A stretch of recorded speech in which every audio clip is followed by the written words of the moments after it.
but why would anybody do this? The emotions kick in and rationale thinking goes out the window. I mean, we're letting the crisis make the decisions. But there he was. He did his plan. He did his plan and he wrote the words, "Do not intubate." And if I write those words, I want them to be upheld. Did you plan for this, or did you miss? When life demands answers you can't dismiss, will you be ready when the trumpet blows? Do you have the blueprint for life's unknowns? Ron, I wish this had more comedy in it, but it doesn't. I want to show you the Pitt season 1, episode 2. And I want to show you this clip because I think a lot of families deal with this very decision. So let's run it. Mr. Spencer, how are you feeling? I don't remember where I parked. Mr. Spencer, do you know where you are? It's so loud in here. Dad, do you know where you are? Dad, look at me. What's my name? I don't know where my car is. iPad 15/5. very tenuous. They had someone. What's BiPAP? It is a pressurized air mask that can improve his oxygen. Either his pneumonia is getting worse or his heart couldn't handle the fluids that we gave him to treat the sepsis. His lungs are filling up with fluid. Can't you take the fluid away? Not without his blood pressure crashing with very bad consequences. So let's just hope the BiPAP works. And if it doesn't? Then I would need to know your decision about using a breathing machine. We're still talking about it. Well, we know he expressed his wishes in writing. Do not intubate. Well, we're thinking try it for a week. That would be a very painful week. He wouldn't get a lot of rest with all the monitors and all the blood tests. He might need to be sedated. He might need to be restrained because he'd be in an unfamiliar place with a very uncomfortable tube down his throat. And he wouldn't really know what was happening. Elderly patients can often develop psychosis. But he might get better. Or it might get worse. What would you do? I really can't answer that for you. This is your father. That's your decision to make. I can guarantee you that we will keep him as comfortable as possible if a natural death is what you choose. But he's not your father. And he can recover from this. What my sister means is that we're still deciding the best thing to do. Well, the sooner you decide, the better. I'm really sorry. I wish there was more that I could do. I'm not sure that he has that much time left. Wow. Heartbreaking. Yeah, it's so hard. There are a few things that really stuck out. One is, I don't know where I parked. Here's the person in a bed who doesn't fully understand where he is or who's in the room. And the thing is that he can't. It's like his radio no longer gets that station. And it's so unfair to try to orient him, right? So we've got his adult children saying, "Do you know my name?" They're trying to get his lucidity back. And the doctor, when stepping out with them to talk about the situation, is talking about intubation. Intubation. How do you say that? That's intubation. Intubation. Right. So that means we're going to take a tube and we're going to force it down through this very tiny opening inside and force it down, right? So that he can continue to breathe. And possibly he'll be fed either through that tube, a different tube into his stomach, or there's going to be a PICC line or something else put into his side, which means you can't turn, like, how you turn over in bed or you're just not that comfortable and so you sort yourself out. You can't do that. You can't move. You can't talk. You cannot talk with this thing in your throat. Okay. And it takes up not only the space inside your body, but if you just picture it for a moment, you have to be kind of sitting up and you have to be in that bed. So another piece of information the doctor gave these two adult children trying to figure it out was to say he might have to be restrained. And hallucinate. He's going to hallucinate. He might have psychosis, which also means he's not attached to this world. He's not with us. And the gentleman, as I look at him in this clip, looks to me to be about 80, 85 years old. And his children clearly love him. But at the same time, is it love to extend someone's life with such an uncomfortable thing? And I want to add one more thing the doctor said that I think is incredibly important. The doctor said we have his wishes in writing. Do not intubate. The man himself said, don't do this to me. And yet, there's a doctor in a hallway with two reasonably intelligent adults saying that this is even an option. Can the children override that? Written? I mean, apparently... Anyone can sue over anything. So, are those children acting as fiduciaries for their father? Or for themselves? Or are they being there for themselves? A fiduciary, the person who puts that man's needs first, is going to say, he said, do not intubate. And because he said that, I'm going to support his decision because it's his body and it's his life.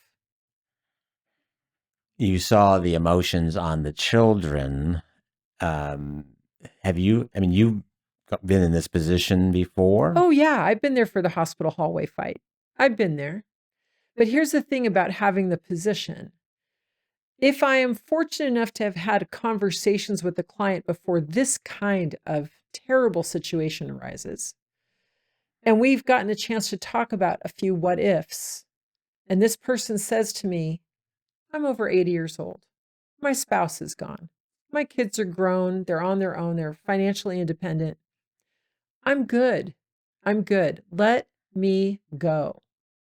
Some children can't hear that. And honestly, it's sad to me because they're not honoring their parent. They're not making his life better. They're hanging on to him because that's what they want, not what he wants. How do you overcome? I mean, if you are that gentleman, he can't make his own decisions right now. Well, let's talk about a couple of scenarios. What would be the preemptive strike, so to speak, where this would just never have been an issue? Or is that possible? Don't give them the job. Don't give them the job. Now, I understand that we have family politics here, right? That he is alone and he has two children. His daughter's emotions are really running the show. The brother appears to me to be going along because, God forbid, the sister's upset. I understand the feelings. I've had my own parents and I have my own children. But there comes a point in someone's life where even though there is a hospital, even though there is medical technology, even though we have created miracles medically, the pain and discomfort of certain treatments and so on. And what's the hope? Is the hope that he's going to walk out of that hospital on his own power? Is that going to happen? Is that realistic? Let's push it a little bit. Let's say this man is 90 years old. These are frail bones now. Okay? So for instance, as if you have do not resuscitate in your documents, that means no CPR. That means no heroic measures. That means a lot of things. It might mean that you have to say goodbye. But it also means you don't have a broken rib cage where every single breath remaining hurts. And I don't know about you guys, but if you've had chronic pain, whether it's in just a joint or if it's in your body somewhere, it's kind of distracting, right? Can you imagine being stuck, imprisoned in a hospital bed and having these treatments forced on you at a time when it should be precious reminiscence? It should be love. It should be being together. It should be quiet. Maybe his favorite music playing, maybe his favorite foods offered to him. But why would anybody do this? The emotions kick in and rationale thinking goes out the window.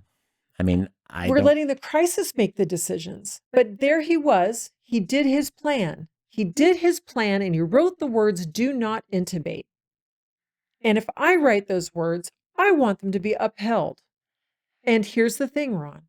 It's not just the plan. You have to have the right person to execute that plan. And if your kids are prone to being emotional, you could be very close and very loving, but do you really want that emotional person to be making medical decisions for you at this juncture in your life? So what would be your advice? Who would they seek out? A professional, maybe someone who's not quite so close, maybe someone who's not a beneficiary. And here's a couple other things we don't know that's happening, okay? We don't know if the daughter or son are financially dependent on him now. You know, if he's giving them monthly stipend to help them live, that's going to end if he dies. They're not prepared for that. Oh, we should keep him alive a bit longer. So this is why I really want people to understand these clear black lines about fiduciary duty, about sovereignty. I'm the decision maker for my own life. I get to decide when it's time to check out. I can put it in writing and say, I don't want to ever be on any machines. I have an exception in my own advanced healthcare directive that this is to be kept alive for up to 3 weeks if my kids haven't been to see this and say goodbye to it. This is not me. I'm in here. I'm the elephant driver, right? Managing this elephant and the thoughts and the things that go on the inside. But what I put in writing is the only reason to keep this body alive for a period of time is so that my children have the chance to say goodbye, because that's for them. That's not for me. Independent Trustee Alliance is a proud nonprofit sponsor of Plan for This. If you are considering serving as a trustee, please visit trusteealliance.com to learn more about this complex and sometimes overwhelming job. trusteealliance.com. Plan for This thanks the Estate Sale Warehouse for all their amazing service and support. Entire home cleanouts, inventory, appraisal, auctions, sale of fine art and classic cars. Learn more at estatesalewarehouse.com. This elderly gentleman, would you recommend, before we got to this crisis point, obviously, Right, that he'd have a clear, I mean, he wanted to name his children, let's say, as Directive for Healthcare, have a clear discussion with them that under no circumstances, would you think that'd be of any help in this situation? maybe. They may not have been aware that he put it in writing. And if they're his agents for healthcare and they didn't read what he wrote because they were avoiding the feelings about considering his death, they're also not the right choice. And if you can't talk to your loved ones about what you want and really have a sense, a handshake, an agreement that they're going to do it the way you ask them to do it, they're not the right person.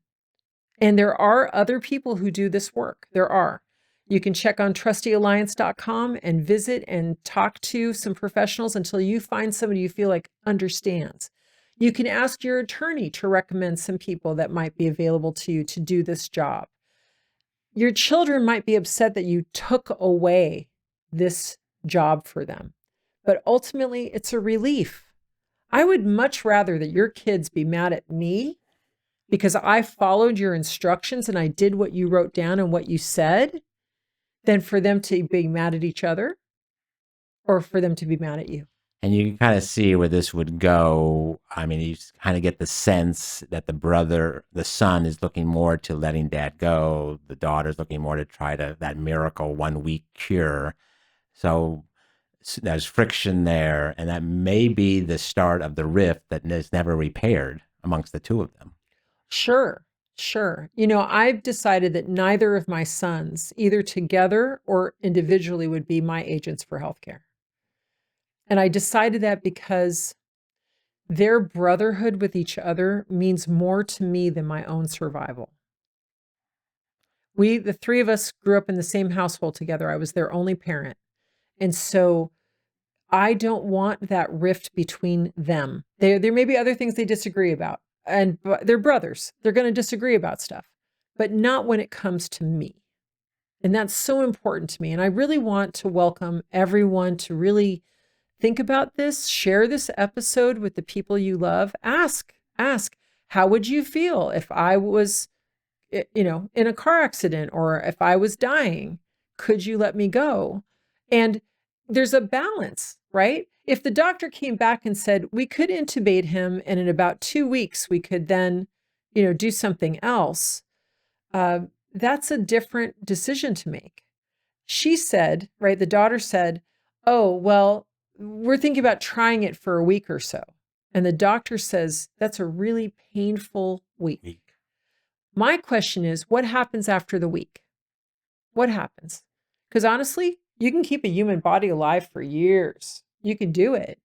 But would anybody really could the daughter possibly put herself in that hospital bed and actually think about what it'd be like for her vigorous, strong dad to experience being so helpless and hopeless? I think this is a great moment for people to like and subscribe, to plan for this, and take this episode, and at the next family gathering, find that right time. Oh, I know it's going to be tough. That's going to be a tough one. I get it. But this is a very common thread throughout society. The rift between the children as to what to do for mom or dad is so the start of the slippery slope, you may want to say, of when the family will never have Thanksgiving together. Even if dad wrote the plan and they have clear instructions, share it. Share this episode, because this is going to open up the conversation. It does. And here's another thing too. We have great medical technology. We are very fortunate in the United States to have such amazing technology. However, not everything can be cured. Not everything can be fixed. And there is a consequence to taking on some of this medication, medical procedures, and so on. When you meet with your attorney to talk about your advanced healthcare directive, and you have a sense of what's okay with you and what is not okay with you, please share those details with your attorney so those things can be put into your documents. There was a study done many years ago of physicians, and physicians were asked, what procedures, what medications would you want at end of life, and so on. And all of them pretty much said, just give me the pain meds. Okay? We do the best we can with what we know at the time. Our medical team, what is their job? It's to keep us alive. That's their job. They don't make decisions about, these nuances and so on. No, that's their job. So for instance, when you're on hospice, that means that you're experiencing palliative care. It's for comfort. It's not for cure. And maybe something comes up. You're having a hard time breathing. You're aspirating your food, meaning you can't swallow safely, right? So everything goes to liquid now so you can swallow it. And now quality of life things change. Is that when you're going to want to go to the hospital? You're 89, 90 years old. That's when you want to go to the hospital, to have them break your frail bones and hurt you in order to save you? I just want everyone to be honest with themselves. Life has a limit. And I would like to have a graceful exit where my children and I get a chance to look at each other, tell each other that we love each other, and hopefully we'll see each other again. Thank you, Marguerite. Peace. Peace. Peace. Let's invite all of us to have a release of worry and a release of tension, because we accept the fact of our mortality and we set it up in a way that we can receive it beautiful. Very meaningful moment. Thank you, Ron. Thank you. Money management and legacy. Will you be ready for life's decree?